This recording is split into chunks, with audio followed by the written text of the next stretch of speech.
بسم الله الرحمن الرحيم. إن الحمد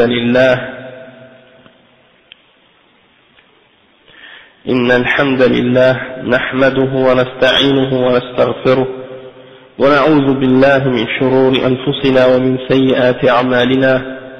من يهده الله فلا مضل له ومن يضلل فلا هادي له، وأشهد أن لا إله إلا الله وحده لا شريك له،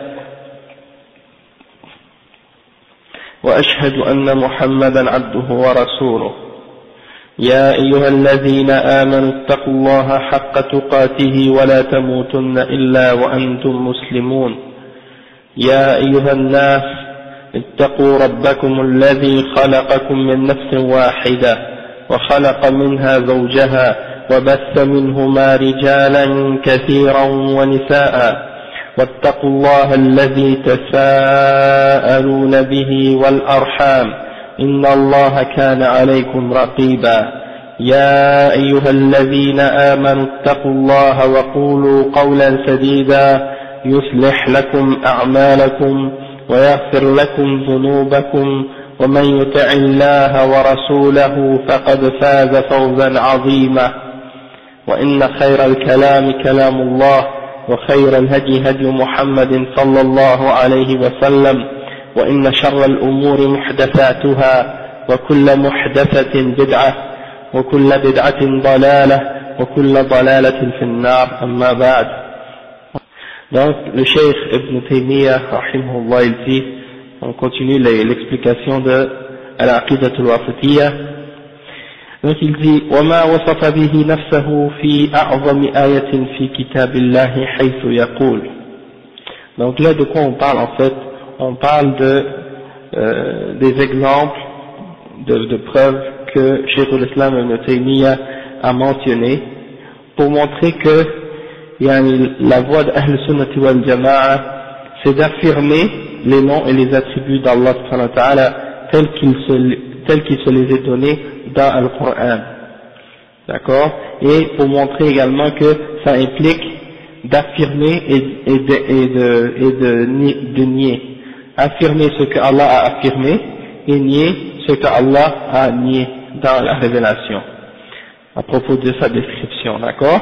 Donc on a expliqué la semaine passée Qul huwa Allahu ahad, Suratul Ikhlas, et on a expliqué qu'est-ce que ça impliquait d'attributs que Allah s'est donné dans cette surah, et des choses qu'il s'est affirmées, des choses qu'il s'est niées, ou qu'il a nié à son sujet.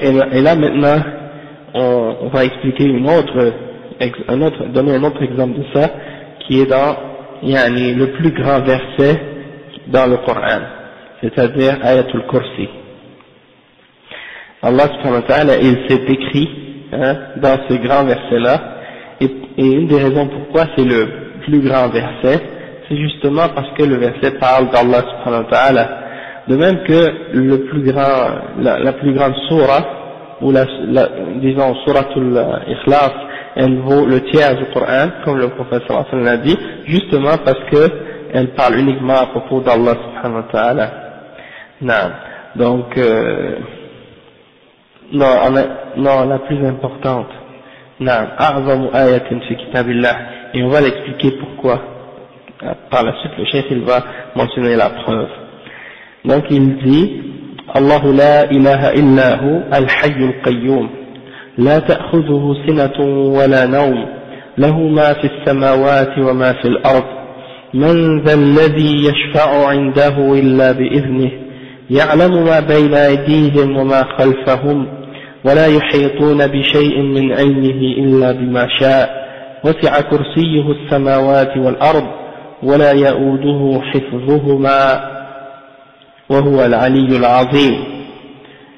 Ici il y a une note, le chef dit ولا يؤوده حفظهما أي لا يكسره ولا يثقله وهو العلي العظيم.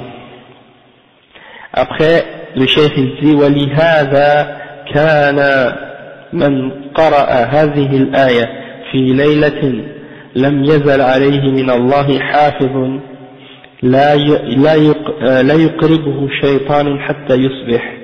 Donc le cheikh il explique, il donne cette ayah comme preuve. Et la traduction rapprochée du sens de ce verset-là, c'est quoi? C'est Allah, il n'y a rien qui mérite d'être adoré excepté lui. La ilaha illahu. Al-Hayy al-Qayyum. Je vais pas expliquer en détail parce que le cheikh va faire le tafsir en même temps. Donc ça donne rien de tout expliquer, puis le cheikh va le réexpliquer par la suite. Donc juste pour donner le sens général. Hein? Al-Hayy al-Qayyum, le vivant. Al-Hayy al-Qayyum. C'est un de ses noms, puis on va expliquer tout à l'heure qu'est-ce que ça signifie Al-Qayyum. La ta'khudhuhu sinatun wa la nawm. Ni la fatigue, ni le sommeil ne l'atteignent. Lahu ma fi as-samawati wa ma fi al-ard. À lui appartient tout ce qui est dans les cieux et sur la terre. Qui peut intercéder auprès de lui, excepté par sa permission? Hein? Il connaît tout ce qui est devant eux et derrière eux. Donc Allah subhanahu wa ta'ala, il a la connaissance infinie. وَلَا يُحِيطُونَ بِشَيْءٍ مِنْ عِلْمِهِ إِلَّا بِمَا شَاءَ. Ils ne peuvent rien avoir de la connaissance excepté ce que Allah subhanahu wa ta'ala a voulu qu'ils sachent. وَسِعَ كُرْسِيُّهُ السَّمَاوَاتِ وَالْأَرْضِ. Son kursi, il est aussi large que les cieux et la terre. Et يعني ولا يؤوده حفظهما.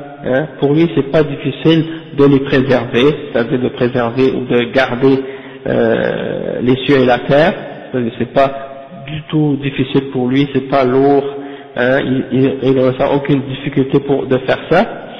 Et c'est lui Al-Ali Al-Azim, c'est lui le très haut, et Al-Azim, le très grand. Donc ça c'est le verset 255 dans Surat Al-Baqarah. Et le cheikh il dit que c'est pour cette raison-là, étant donné que c'est le plus grand verset, que n'importe qui récite cette ayah avant de dormir, Allah subhanahu wa ta'ala va lui mettre un ange gardien qui va rester auprès de lui et qui va empêcher tout shaitan de l'approcher jusqu'à ce qu'il se réveille.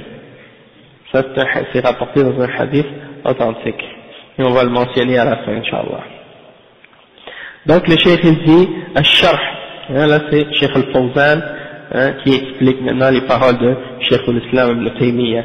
Il dit, وَمَا وَصَفَ بِهِ نَفْسَهُ فِي أَعْظَمِ آيَةٍ فِي كِتَابِ اللَّهِ. أي ودخل في الجملة السابقة ما وصف الله به نفسه الكريمة في أعظم آية.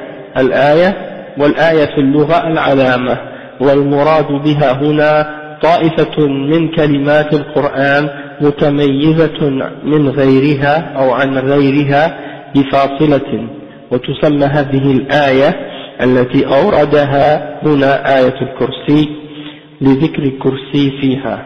Donc le cheikh il dit que lorsque le cheikh dit que Allah subhanahu wa ta'ala il se décrit dans le plus grand verset dans son livre, c'est-à-dire Ayat al-Kursi, il dit que ça signifie que il dit le verset, en français on dit verset, mais en arabe c'est ayah, ok, wa alaykum salam wa rahmatullah, puis ayah en arabe ça n'a pas la même signification du tout qu'un verset. En fait ayah c'est un signe dans la langue arabe, al-ayah c'est une alama, c'est un signe. Et la signification ici, dans le sens où on parle d'une ayah dans le Coran, il dit que c'est un groupe de mots qui forment un vers ou un verset dans le Coran qui est séparé par une séparation. Tous les versets sont séparés l'un de l'autre. Donc, et celui-là s'appelle le verset du Kursi ou le signe ou l'ayah de Al-Kursi. Pourquoi? Parce que dedans, Allah mentionne qu'il parle du Kursi.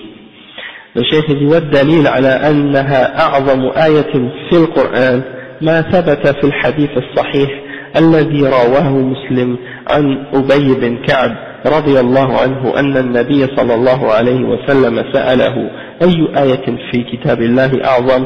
قال الله ورسوله أعلم، فرددها مرارا ثم قال أبي آية الكرسي. فقال النبي صلى الله عليه وسلم لا يهنك ليهنك العلم أبا المنذر وسبب كونها أعظم آية لما اشتملت عليه من إثبات أسماء الله وصفاته وتنزيهه عما لا يليق به.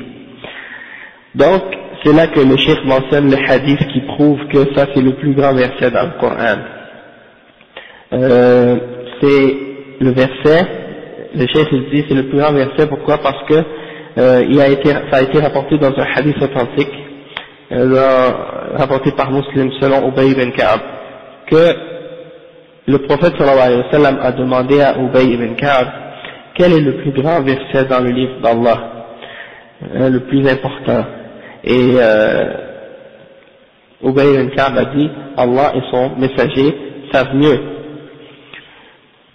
Donc le prophète sallallahu alayhi wa sallam a continué à lui demander plusieurs fois quel est le plus grand verset dans le Coran.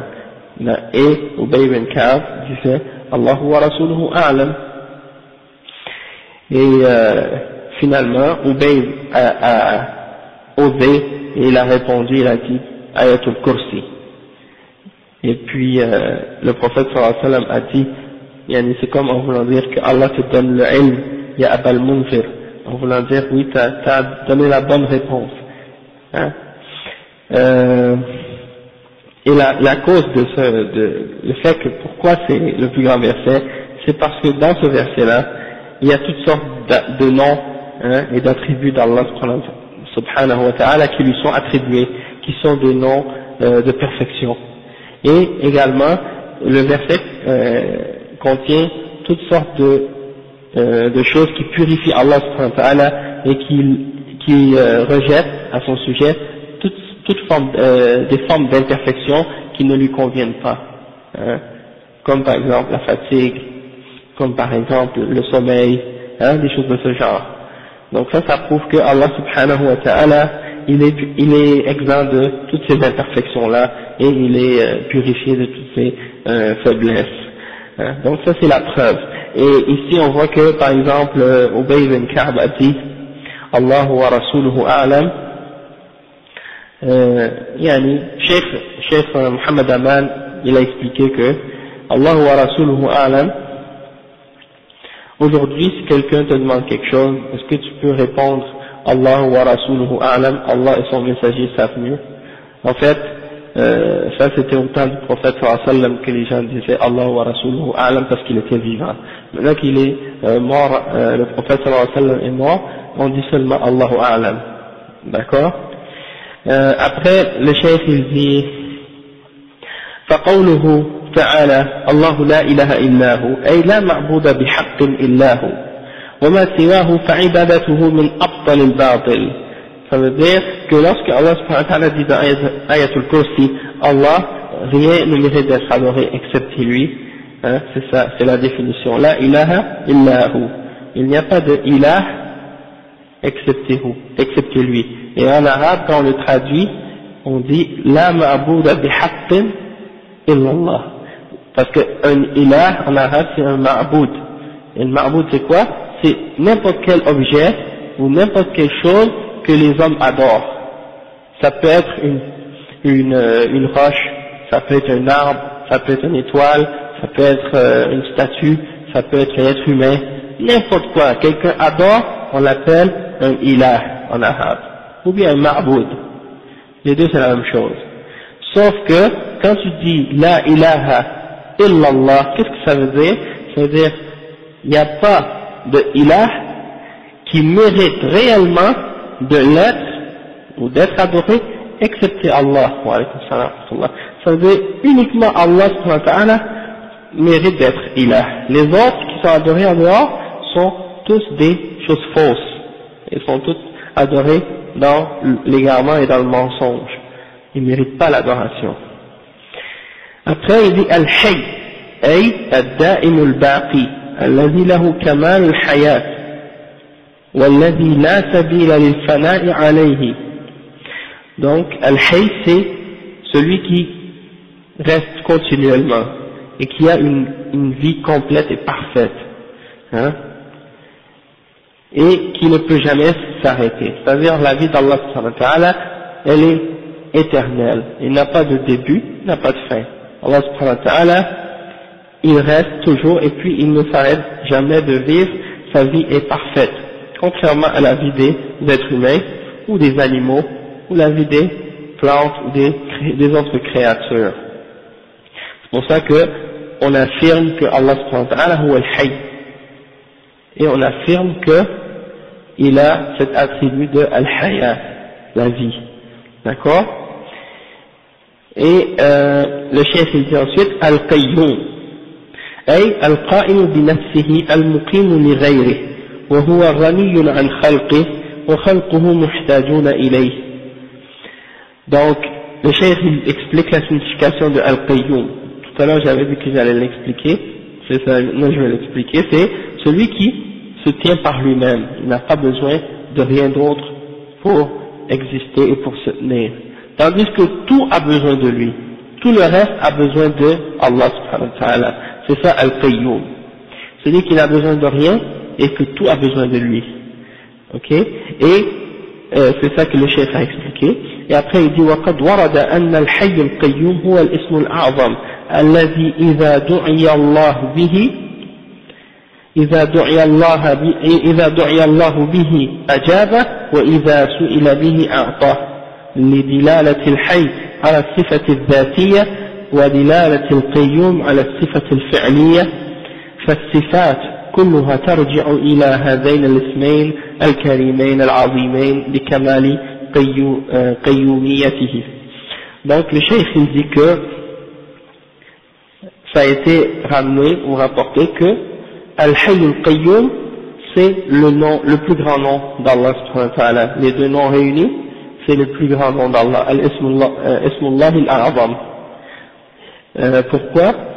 Ils disent que c'est le nom, le plus grand nom d'Allah, celui que lorsque tu l'invoques par ce nom-là, il te répond, et si tu lui demandes par ce nom-là, il te donne ce que tu as demandé. Pourquoi? Parce qu'il dit que Al-Hayy, ça implique une attribut de sa personne, de son être, hein? C'est-à-dire qu'il est vivant dans sa personne, c'est une attribut de sa personne, tandis que Al-Qayyum c'est une attribut de ses actions, qui se relie à ses actions. D'accord? Et le cheikh il dit que toutes les autres attributs reviennent ou retournent à ces attributs-là. Al-Hayat c'est la base de l'existence. Et Al-Qayyum, le fait qu'il se tient par lui-même, il n'a besoin de rien et tout a besoin de lui. Donc ça englobe toutes les autres attributs et toutes les autres attributs reviennent à ces deux noms-là. C'est ça que Cheikh Al-Fawzan il dit. Après il dit لا تأخذه سنة ولا نوم السنة النعاس وهو نوم خفيف يكون في العين فقط. Donc il dit que as-sina en arabe c'est un-nu'as, c'est un genre de somnolence, une fatigue, hein, tu ressens une sorte de somnolence, il dit, et c'est une sorte de sommeil léger qui est uniquement dans les yeux, c'est comme si tu tombes endormi mais pas profondément, c'est juste tes yeux qui sont fermés parce que tu te sens fatigué, c'est ça as-sina. Et wal-nawm aqwa min as-sina وهو أخو الموت يكون ويكون في القلب. Le chef il dit que le sommeil par contre hein, c'est plus fort que as-sina, c'est plus fort que la somnolence, et il dit que c'est le frère de la mort, c'est le frère de la mort, et il dit que le sommeil c'est dans le cœur, tandis que as-sina c'est dans l'œil. Et Allah subhanahu wa ta'ala, pourquoi le chef il dit que c'est le frère de la mort? Parce qu'Allah il dit والله يتوفى الأنفس حين موتها والتي لم تمت في منامها فيمسك التي قضى عليها الموت ويرسل الأخرى إلى أجل مسمى. Donc Allah subhanahu wa ta'ala il prend les âmes de celui qui dort et de celui qui meurt, puis celui qui est mort il la garde, c'est-à-dire que celui qui dort seulement il la remet jusqu'à ce que son terme soit arrivé, c'est-à-dire sa mort. D'accord? Donc ça c'est pourquoi le cheikh a dit que c'est le frère de la mort, parce que quand tu dors c'est comme si tu étais mort, tu n'entends pas, tu ne ressens pas rien, tu peux pas réagir, un peu comme quand tu es mort. له ما في السماوات وما في الأرض ملكا وخلقا وعبيدا يملك العالم العلوي والسفلي. Donc le cheikh il dit que Allah il possède tout ce qui est dans l'univers. Tout ce qui est dans l'univers est sa propriété. Salam alaikum. Tout ce qui est dans l'univers est sa propriété et sa création, et tout est soumis à lui, hein, et tout est sous son obéissance et dans sa soumission. Et il possède tout dans le monde. Le monde, qu'est-ce qui est en dessous de la terre, qu'est-ce qui est au-dessus, il possède tout dans l'univers, tout lui appartient. Même dans le la ahad, quand Allah subhanahu wa ta'ala dit qui pourrait intercéder auprès de lui, sauf par sa permission, ça implique une négation, c'est-à-dire personne ne peut intercéder auprès de lui, excepté par sa permission. لا يشفع عنده إلا بإذنه. الشفاعة مشتقة من الشفع وهو ضد الوتر، فكأن الشافع ضم سؤاله إلى سؤال غيره فصيره شفعا بعد أن كان وترا. فالشفاعة سؤال الخير للغير، بمعنى أن يسأل المؤمن ربه أن يغفر ذنوب وجرائم بعض المؤمنين، لكنها ملك لله سبحانه وتعالى فلا تكون إلا بإذنه. Donc le cheikh il dit que al-shafa' ça vient de al-shafa', et al-shafa' c'est quoi? C'est père, quelque chose qui est père, et al-witr c'est impair. Donc il dit pourquoi ça on appelle al-shafa' de cette façon, parce que lorsque quelqu'un demande une intercession, le fait de rajouter un doua ou une demande à une autre, et donc elle était une seule demande, et là elle devient double. Donc c'est comme ça, elle devient pair. Avant elle était impair. Donc c'est ça. Puis après il dit, al-shafa'a c'est quoi? C'est de demander du bien par l'intermédiaire d'un autre. Donc, tu demandes à quelqu'un de demander à Allah subhanahu wa ta'ala de te pardonner. Ok? Mais l'intercession, elle appartient uniquement à Allah subhanahu wa ta'ala. C'est pour ça que personne ne peut l'avoir excepté par la permission d'Allah subhanahu wa ta'ala. C'est ça, c'est sa propriété, c'est à lui que ça appartient. Allah subhanahu wa ta'ala, il dit, amittakhadhu min dunillahi shufa'a. Qul lillahi ash-shafa'atu jami'a. Dit, c'est à Allah subhanahu wa ta'ala qu'appartient l'intercession tout entière, à personne d'autre. Donc quelqu'un ne peut pas la demander à une personne en dehors d'Allah subhanahu wa ta'ala. D'accord? C'est comme par exemple, tu ne peux pas demander l'intercession à une personne qui est morte. Mais, si la personne est vivante, tu peux demander à cette personne-là d'intercéder en ta faveur, si elle possède ce privilège-là. Sauf que Allah subhanahu wa ta'ala, même si toi tu demandes à cette personne-là d'intercéder pour toi, ou à un prophète d'intercéder pour toi, ça ne veut pas dire que Allah va accepter son intercession pour toi. Parce que Allah subhanahu wa ta'ala, il n'acceptera pas l'intercession pour tout le monde. Il acceptera uniquement l'intercession pour le mu'min, al-wahid. Le mu'min, le croyant, qui a unifié Allah subhanahu wa ta'ala dans sa croyance et dans ses actions. Et qui a établi le tawhid et qui a rejeté le shirk. Celui-là, Allah subhanahu wa ta'ala va accepter la shafa'a pour lui. Mais pour celui qui a fait le shirk, Allah subhanahu wa ta'ala n'acceptera pas. Allah il dit فَلَا تَنْفَعُهُمْ شَفَاعَةُ الشَّافِعِينَ. L'intercession des intercesseurs ne leur sera d'aucune utilité ceux-là, parce qu'ils ont commis al-shirk billah. Et il y a des gens envers qui le prophète sallallahu alayhi wa sallam va intercéder sans qu'il l'ait jamais demandé, uniquement à cause de leurs bonnes œuvres et du bien et de la foi qu'ils avaient. D'accord? Donc ceux qui vont au prophète sallallahu alayhi wa sallam après sa mort à sa tombe, et qui lui demande d'intercéder, ou qui lui demande de faire un dua pour eux, ça en réalité c'est une forme de shirk akbar, shirk majeur, qui fait sortir de l'islam.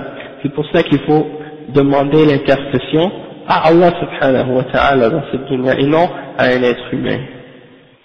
Et le cheikh il dit إلا بإذنه أي بأمره وذلك لكبريائه وعظمته سبحانه وتعالى لا يستطيع أحد أن يتقدم إليه بالشفاعة عنده لأحد إلا بعد أن يأذن. Donc il dit le cheikh que إلا بإذنه, c'est-à-dire accepté par son ordre et son commandement, parce que Allah subhanahu wa ta'ala il a ce qu'on appelle al-kibriya, il a la fierté et la grandeur, et donc à cause de ça personne n'est capable de s'avancer vers lui pour intercéder pour quiconque excepté après qu'il l'ait permis. Hein? Ça c'est la grandeur d'Allah subhanahu wa ta'ala. Personne n'est capable d'approcher, de se présenter et d'avancer pour demander quoi que ce soit à Allah subhanahu wa ta'ala de l'intercession, excepté par sa permission. Hein? Donc, Allah subhanahu wa ta'ala, comme on dit les ulama, il n'a pas de lien de parenté avec aucun d'entre ses créations. Hein? Donc c'est pour ça, quelqu'un ne peut pas penser par exemple qu'un être humain a un droit sur Allah subhanahu wa ta'ala, et que Allah est obligé de répondre à quelqu'un parmi ses créatures, peu importe à quel niveau il peut être proche de lui.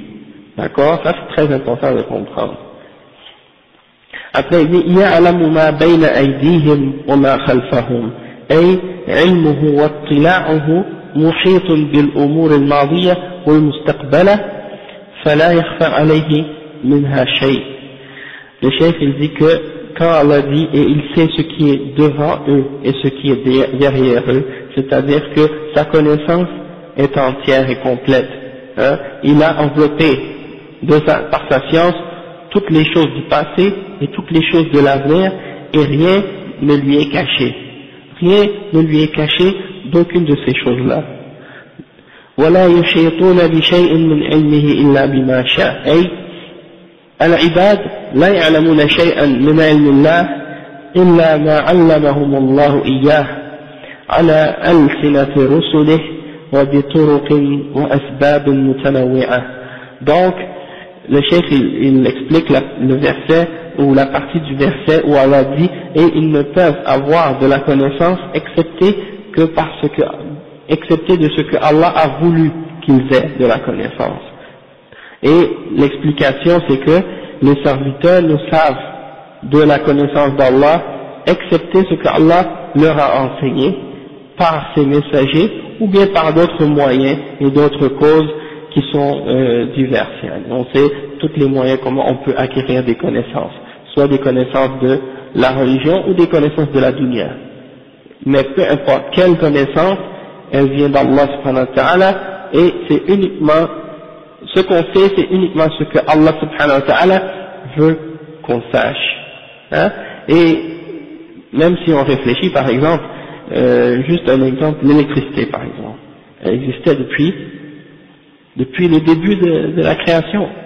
Et puis, les êtres humains n'ont réussi à comprendre son utilisation, puis comment en profiter que récemment dans l'histoire.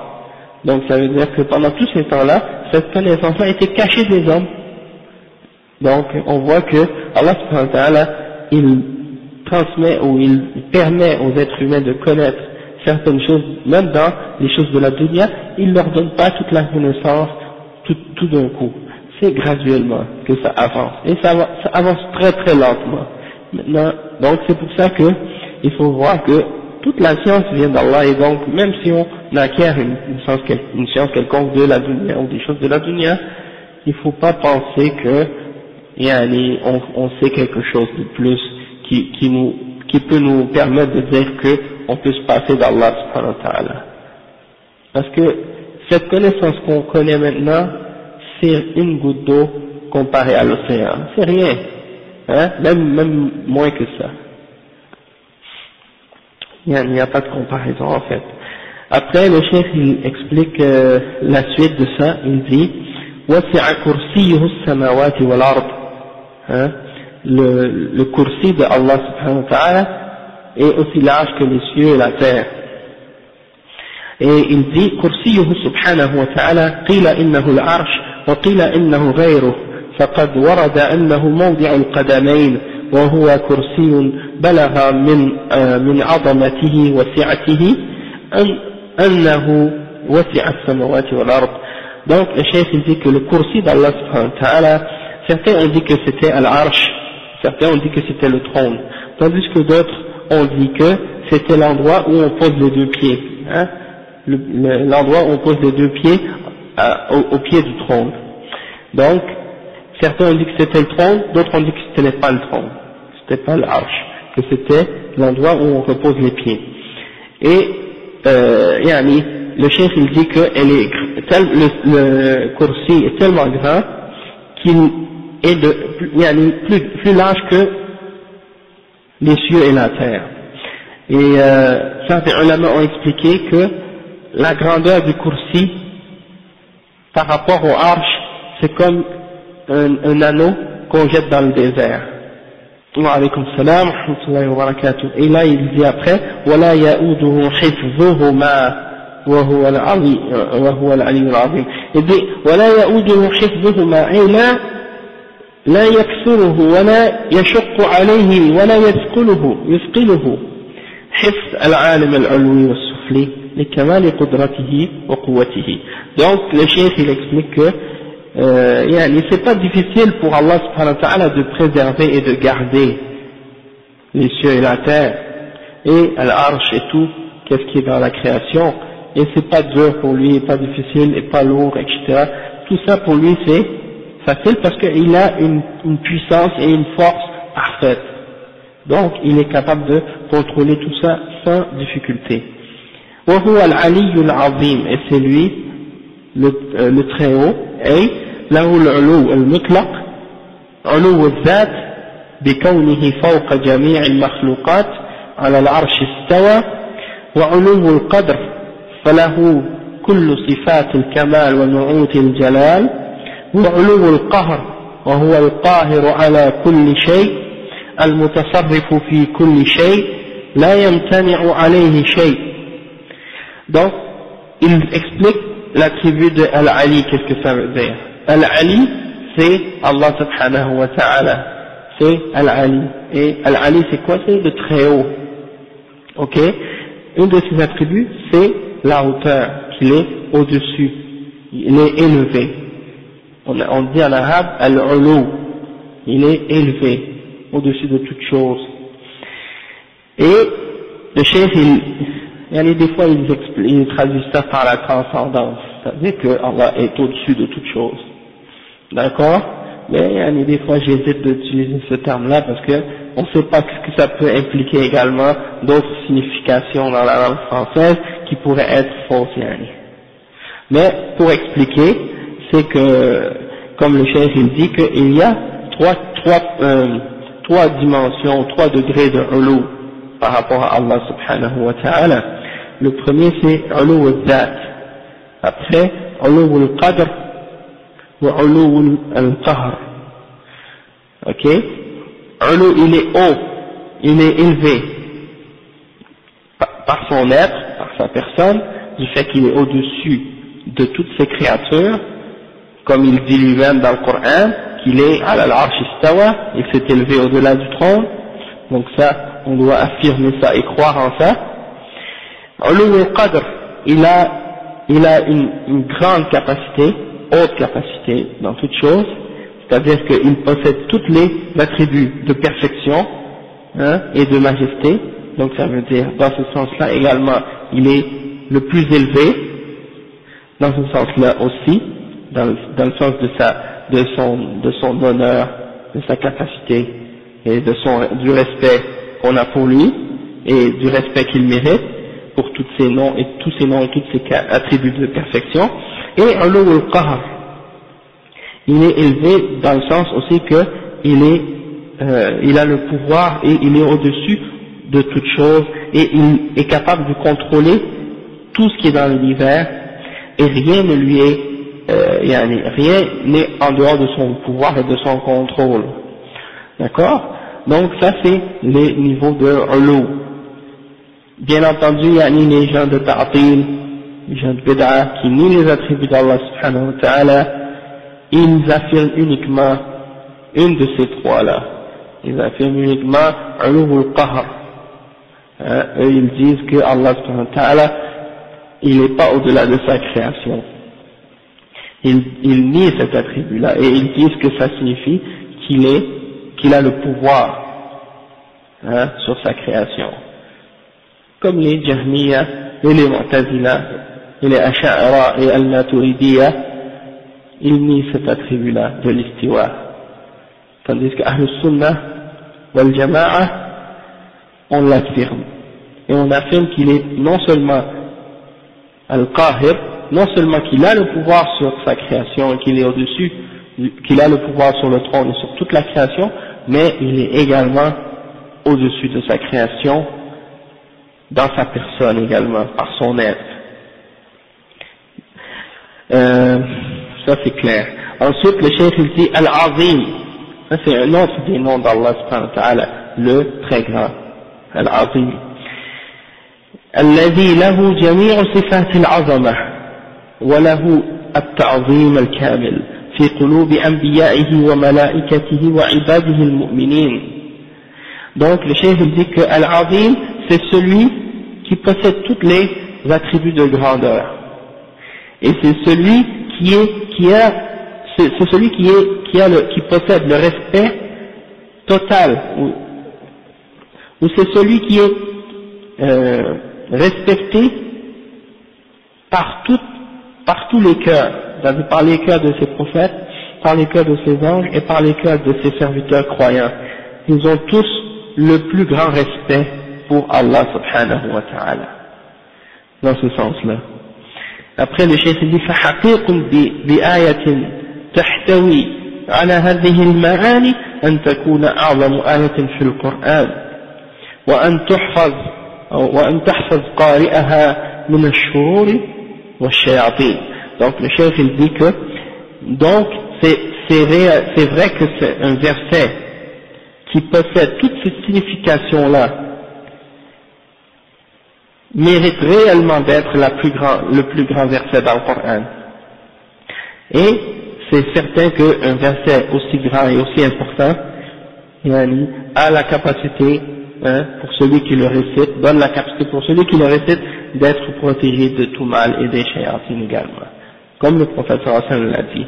Et le cheikh il dit والشاهد منها أن الله جمع فيها فيما وصف وسمى به نفسه بين النفي والإثبات.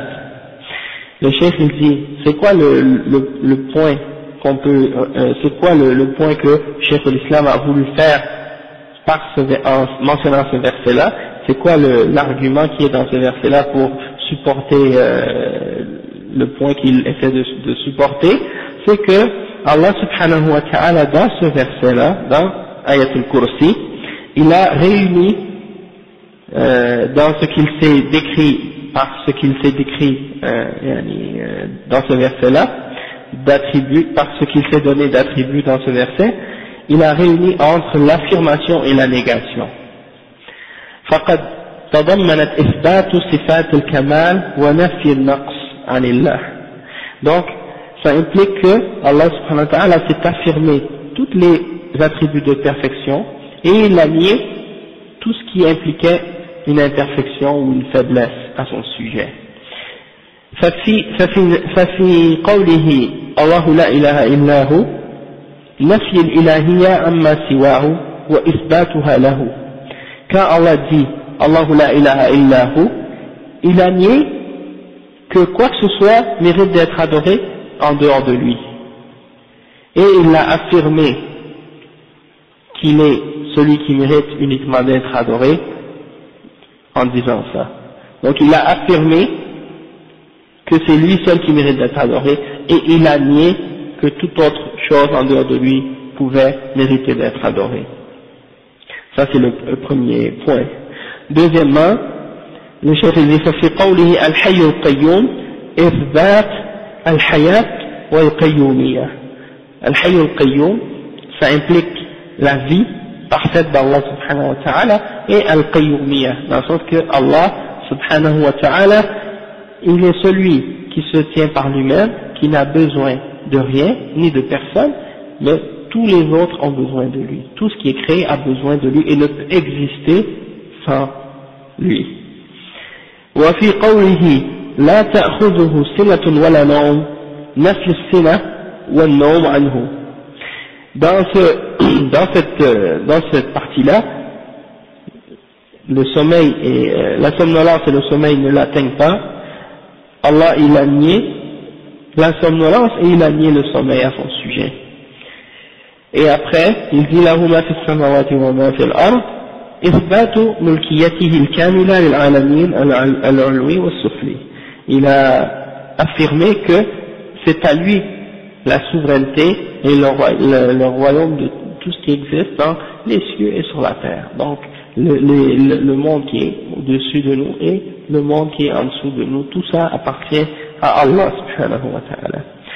وفي قوله له ما في السماوات وما في الأرض إثبات ça on a dit. وفي قوله من ذا الذي يشفع عنده إلا بإذنه نفي الشفاعة عنده بغير إذنه لكمال عظمته وغناه عن خلقه. Donc il a affirmé en disant ça que l'intercession lui appartenait à lui seul à cause du fait qu'il a la grandeur infinie et qu'il n'a besoin de personne et de rien. Étant donné qu'il a besoin de rien et de personne dans sa création, eh bien il a affirmé que c'était à lui seul et il a nié que cette intercession-là puisse être faite sans sa permission. وفي قوله يعلم ما بين أيديهم وما خلفهم, eh bien il sait ce qui est devant et derrière eux, c'est en fait une affirmation, comme le cheikh dit, إثبات كمال علمه بكل شيء ماضيا أو مستقبلا, d'affirmer sa connaissance parfaite, qu'il connaît le passé et l'avenir. وفي قوله ولا يحيطون بشيء من علمه إلا بما شاء بيان حاجة الخلق إليه وإثبات غناه عنهم. C'est ça. Dans cette partie du verset-là, qui dit qu'ils ne peuvent connaître rien de la science excepté ce qu'il a voulu, ce que Allah a voulu, ils ne peuvent connaître de la science d'Allah que ce que Allah a voulu qu'ils sachent.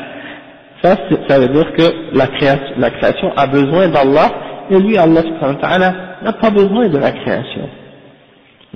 وفي قوله وسع كرسيه السماوات والأرض إثبات كرسيه وإثبات كمال عظمته وجلاله وصغر المخلوقات بالنسبة إليه. Donc le cheikh il dit, il y a dans ça le fait que le kursi est une grande créature, donc on l'affirme, et que ça fait partie de la grandeur et de la majesté d'Allah subhanahu wa ta'ala, et ça montre la petitesse des créatures par rapport à lui, que la création d'Allah subhanahu wa ta'ala est petite par rapport à lui. Et Allah subhanahu wa ta'ala il dit وَمَا قَدَرُ اللَّهَ حَقَّ قَدْرِهِ وَالْأَرْضُ جَمِيعًا قَبْضَتُهُ يَوْمَ الْقِيَامَةِ وَالسَّمَاوَاتُ مَطْوِيَّاتٌ بِيَمِينِهِ. Ils n'ont pas donné à Allah subhanahu wa ta'ala le respect et l'honneur qu'il mérite, les mouchriquins.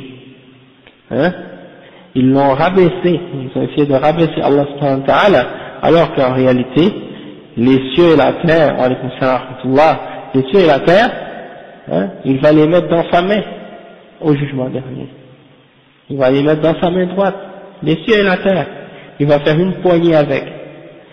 Donc, comme Ibn Abbas a dit, que les cieux et la terre, c'est comme un grain de sable dans la main d'Allah subhanahu wa ta'ala. Donc, tout ce qui existe là dans l'univers, c'est rien, c'est minuscule par rapport à Allah subhanahu wa ta'ala. Donc si ça c'est la grandeur ou la petitesse de l'univers par rapport à Allah subhanahu wa ta'ala, imaginez nous, les êtres humains. Si on calcule la grandeur de l'univers, nous, dans l'univers, on n'est même pas mentionnable.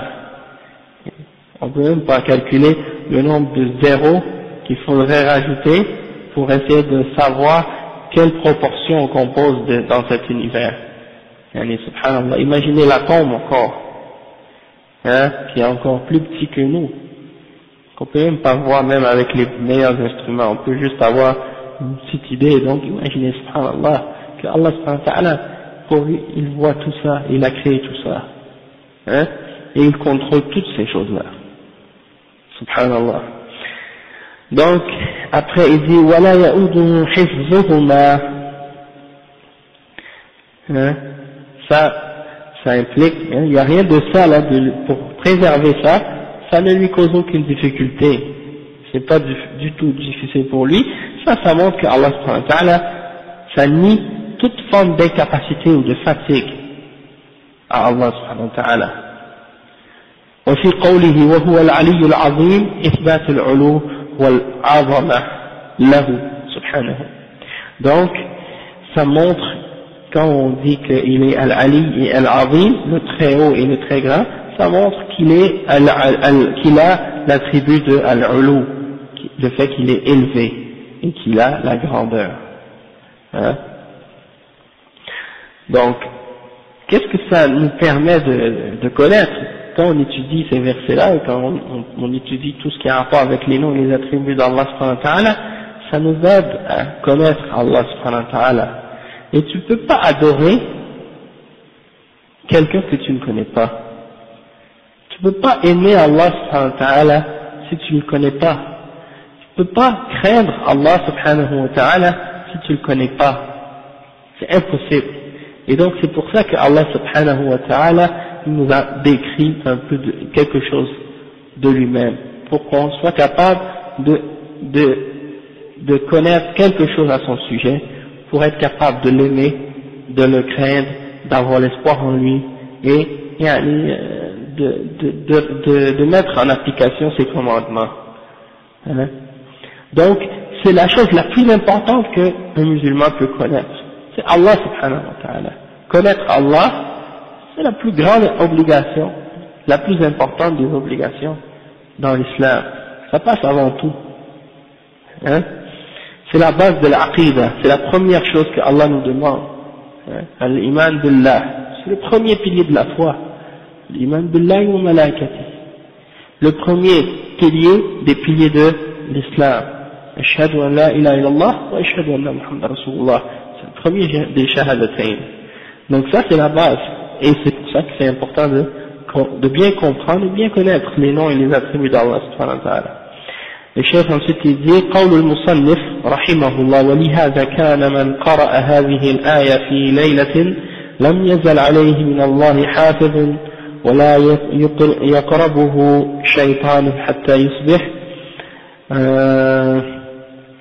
يشير إلى ما رواه البخاري في صحيحه عن أبي هريرة رضي الله عنه وفيه إذا أويت إلى فراشك فاقرأ آية الكرسي الله لا إله إلا هو الحي القيوم حتى تختم الآية فإنك لن يزال عليك من الله حافظ ولا يقربك شيطان حتى تصبح الحديث.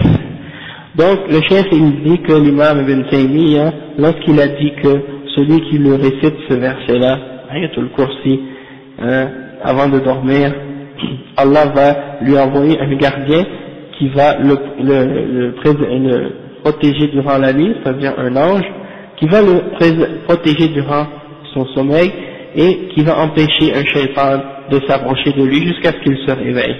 Et le cheikh il dit que ça fait c'est en fait qu'est-ce que le cheikh lorsqu'il dit ça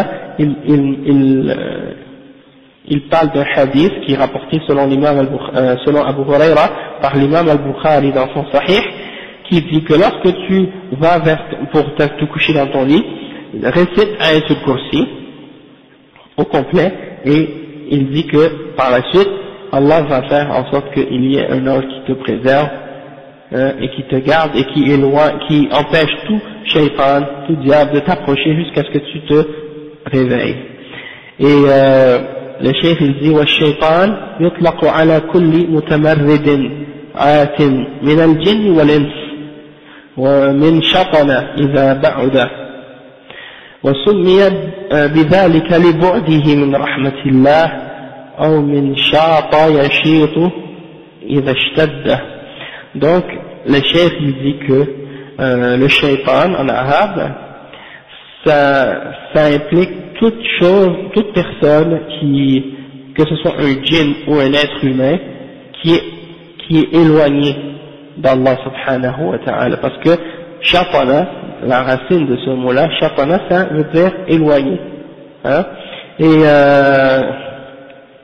non, tu peux traiter un être humain qu'il est un shaitan, tu peux dire d'un être humain qu'il est un shaitan, on l'appelle shaitan de cette façon parce qu'il est éloigné d'Allah subhanahu wa ta'ala. Et également, il y en a qui disent que ça vient de shata yashit, c'est-à-dire de la dureté. Donc, comme certaines personnes pensent que shaitan c'est un nom de personne. Shaitan c'est pas un nom de personne. C'est un nom, c'est une catégorie, c'est un nom pour une catégorie de personnes. Hein? Donc toute personne qui possède les caractéristiques du shaitan, il est un shaitan. Que ce soit un djinn ou un être humain. Shaitan ismu jins, on dit en arabe ismu jins. Ya'ammu kullu man tashaytan, ay ibta'ada an amrillah. Toute personne qui s'éloigne du commandement d'Allah, il est un shaitan, qu'il soit un djinn ou un être humain.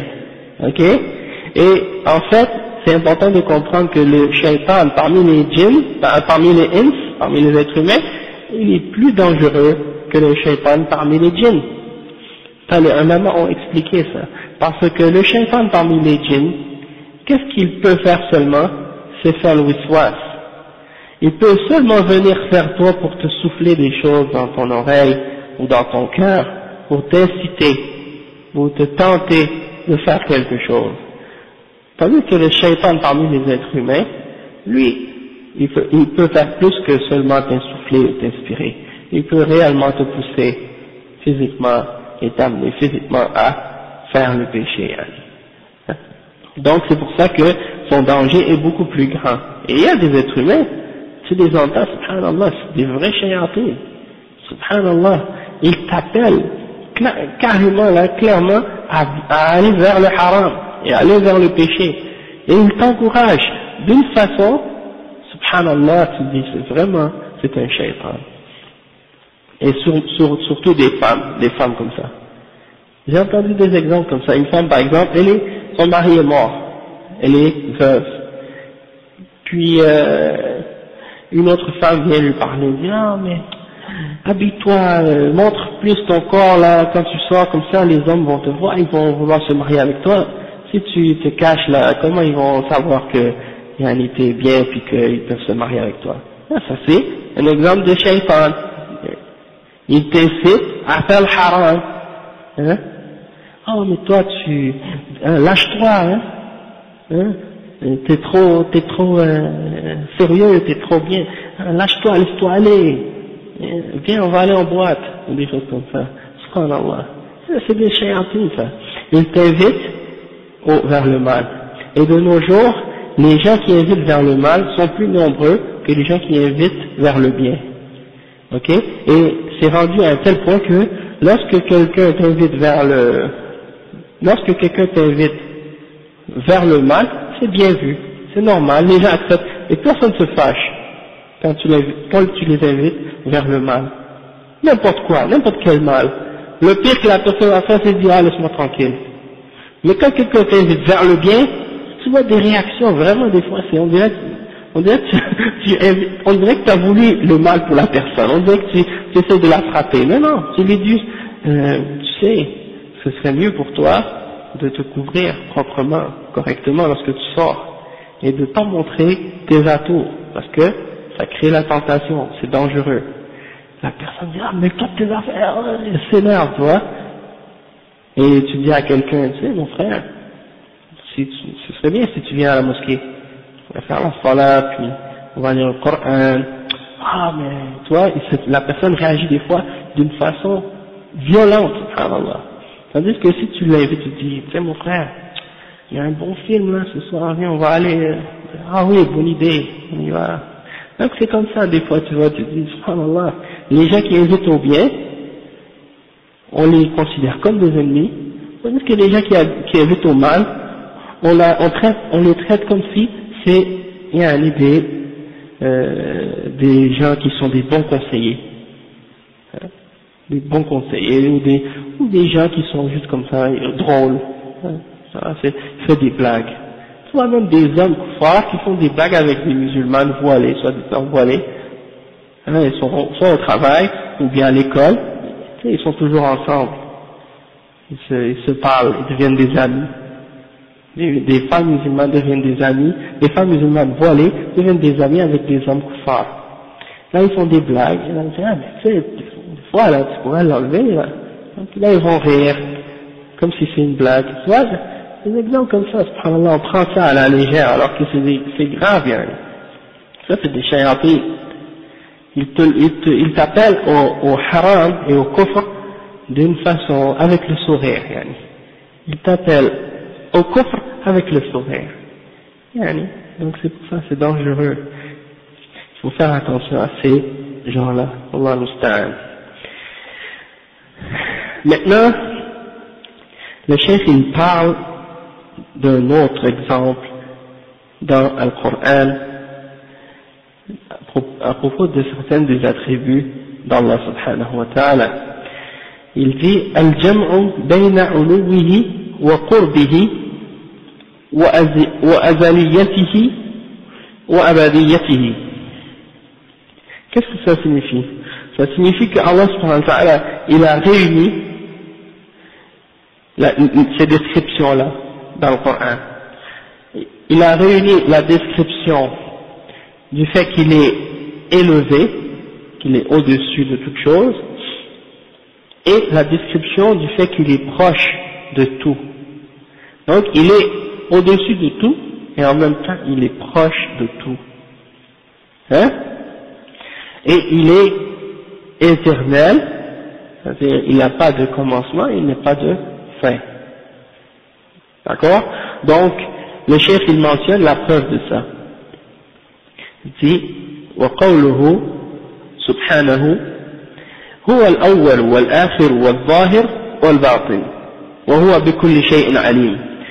Allah subhanahu wa ta'ala il dit dans Surat al-Hadid, le verset numéro 3, il est le premier, il est le dernier, il est le premier et le dernier, il est al-Zahir ou al-Batin, il est l'apparent et le caché. En fait, al-Zahir ça veut pas dire l'apparent, c'est la traduction qu'ils ont donnée mais c'est pas ça. Et al-Batin, ils disent que c'est le caché mais en réalité c'est pas réellement ça que ça signifie. Ça signifie ça, mais ça a une autre implication. On va l'expliquer par la suite. Et il a une connaissance de toutes choses. L'explication du Cheikh Al-Fawzan, il dit قوله وهو الأول والآخر الآية هذه الآية الكريمة قد فسرها النبي صلى الله عليه وسلم في الحديث الذي رواه مسلم أنه صلى الله عليه وسلم قال اللهم أنت الأول فليس قبلك شيء وأنت الآخر فليس بعدك شيء وأنت الظاهر فليس فوقك شيء وأنت الباطن فليس دونك شيء. Donc le cheikh dit que cette ayah elle a été expliquée par le prophète sallallahu alayhi wa sallam lui-même dans le hadith dans Sahih Muslim. Et ce hadith-là, il dit quoi? Il dit, oh Allah, tu es le premier, il n'y a rien avant toi. Et tu es le dernier, il n'y a rien après toi. Et tu es al-Zahir, et il n'y a rien au-dessus de toi. Et tu es al-Batin, et il n'y a rien plus près que toi. Ou tout, d'accord. Et là, le chef, il explique maintenant.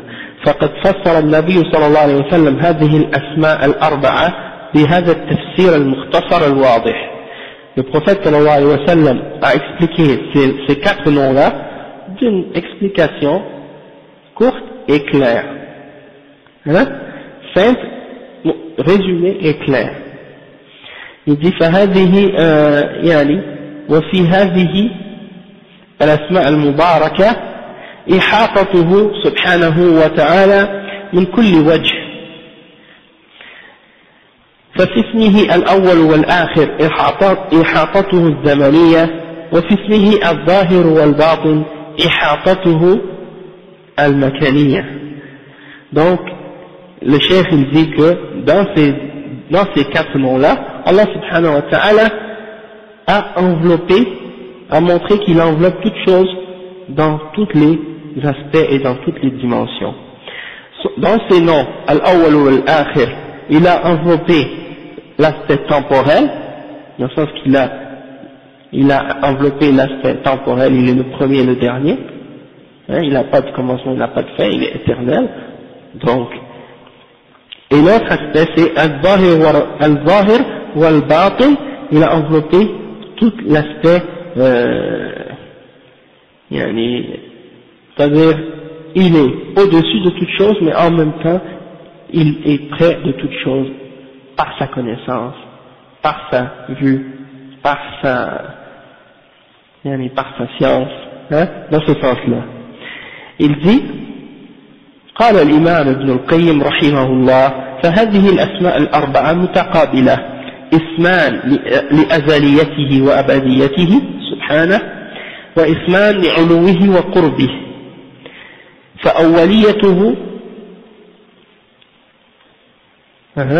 فأوليته سبحانه سابقة على أولية كل من سواه،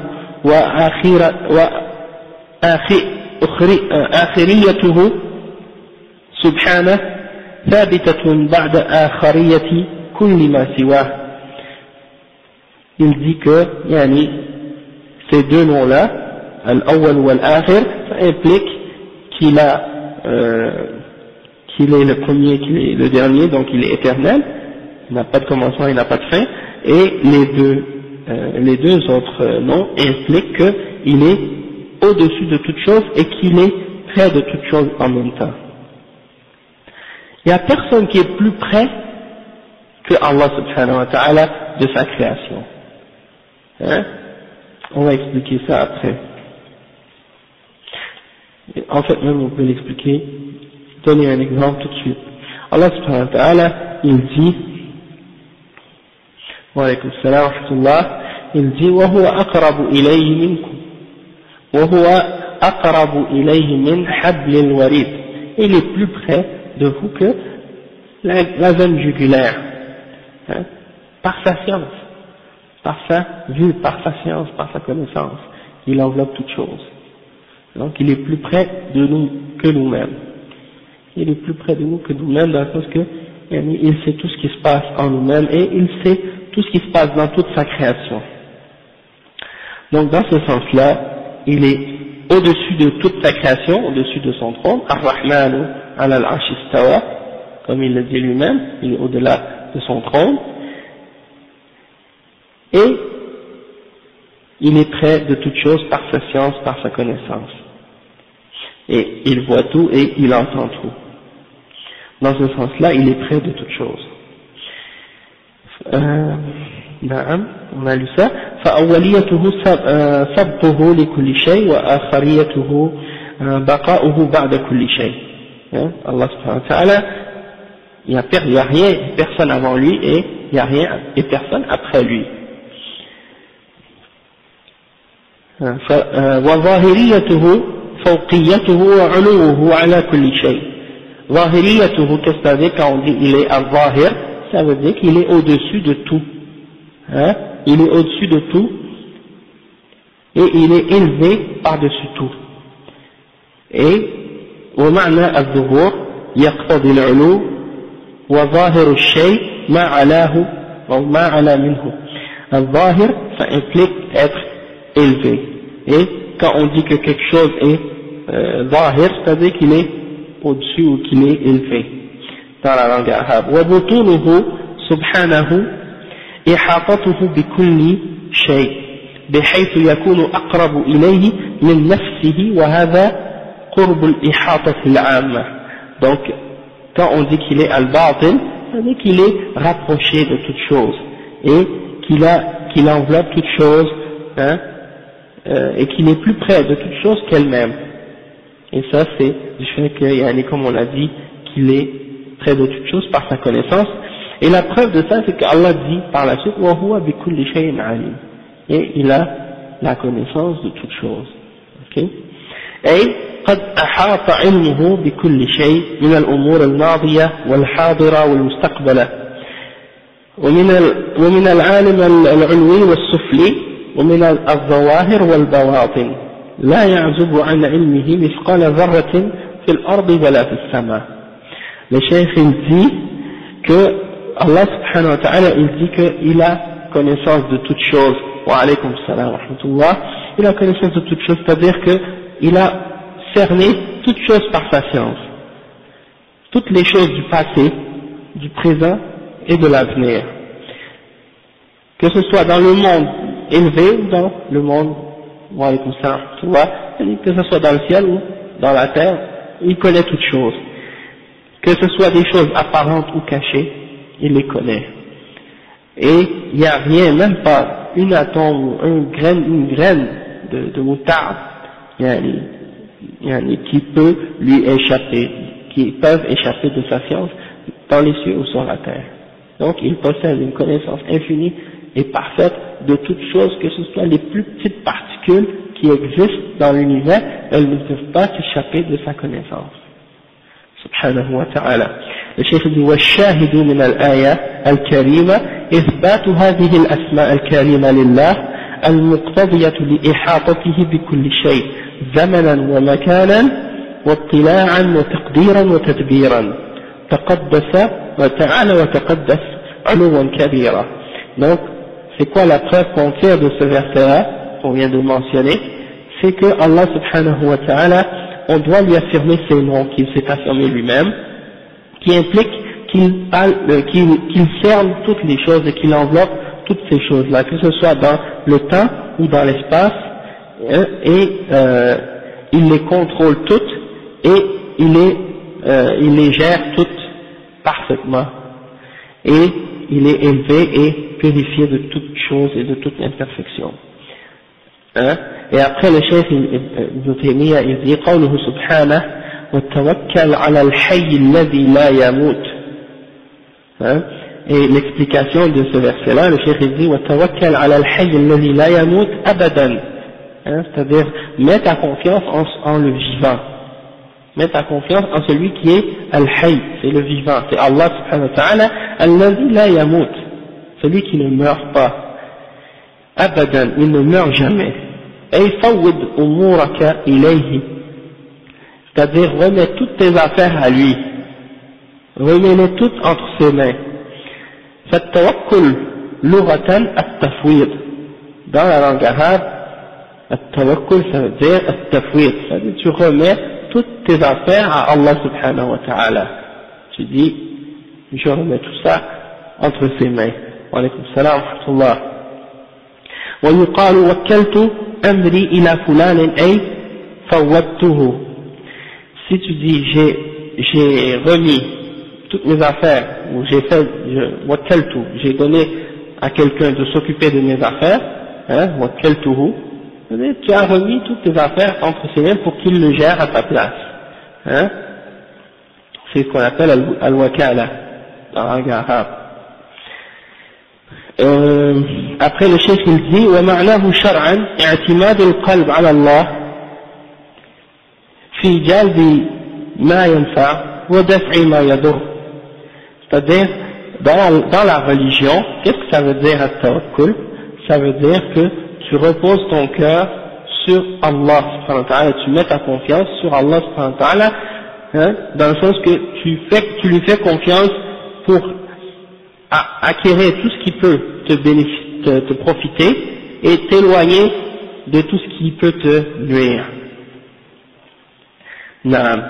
Wala hayata ala dawam illa lillah. Il n'y a rien qui vit éternellement, sans fin, excepté Allah subhanahu wa ta'ala. C'est seulement Allah subhanahu wa ta'ala qui a une vie sans fin et infini. أما الأحياء وأما الأحياء المنقطعة حياتهم فإنهم إذا ماتوا ضاع من يتوكل عليهم. En ce qui concerne les autres qui vivent, lorsque leur vie cesse, eh ben, si tu as mis ta confiance en un être humain, il va mourir un jour. Et donc si tu as mis ta confiance en cette personne-là qui va mourir, eh ben, tu vas perdre la personne en qui tu mettais ta confiance. Je ne sais pas si vous avez entendu l'histoire de l'homme qui voulait s'enfuir de la prison. Il a demandé à la personne qui enterre les morts de venir le déterrer durant la nuit. Il s'est fait passer pour un mort. Alors, quand il y a eu un mort, il s'est caché dans le cercueil. Et là, il dit, bon, il attendait la nuit.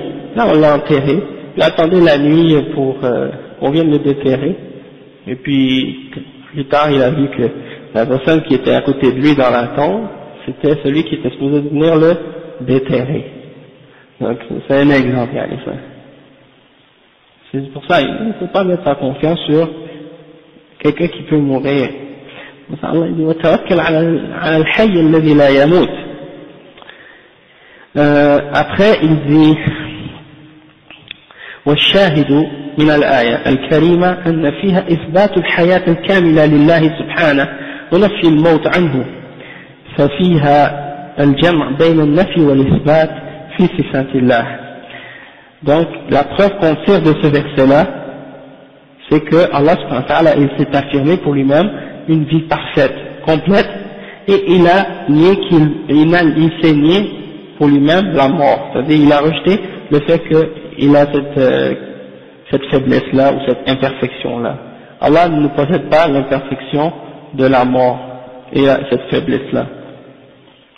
Et donc, il a réuni dans un même verset l'affirmation et la négation. Ok? Donc ça c'est une autre preuve. Puis il dit وَهُوَ الْحَكِيمُ الْخَبِيرُ. وهو الحكيم الخبير.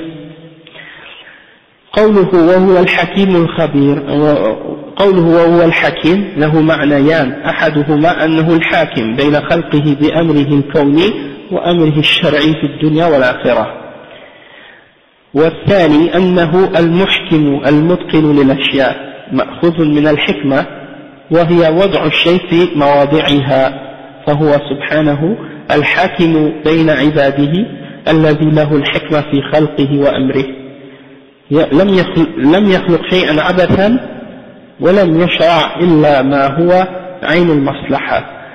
Donc il dit que lorsqu'on dit que Allah subhanahu wa ta'ala il est Al-Hakim, ça a deux significations. La première signification, c'est que c'est Allah qui est le juge entre ses créatures, et il va juger par son ordre, soit son ordre universel ou son ordre ou son commandement légal qu'il a révélé dans sa révélation par ses prophètes, dans cette dunya et dans l'akhirah. Allah c'est le juge, que tout ce qui arrive dans l'univers c'est uniquement par sa prédestination et par son ordre, et on doit également juger selon son ordre dans cette charia. On s'arrête, Inch'Allah.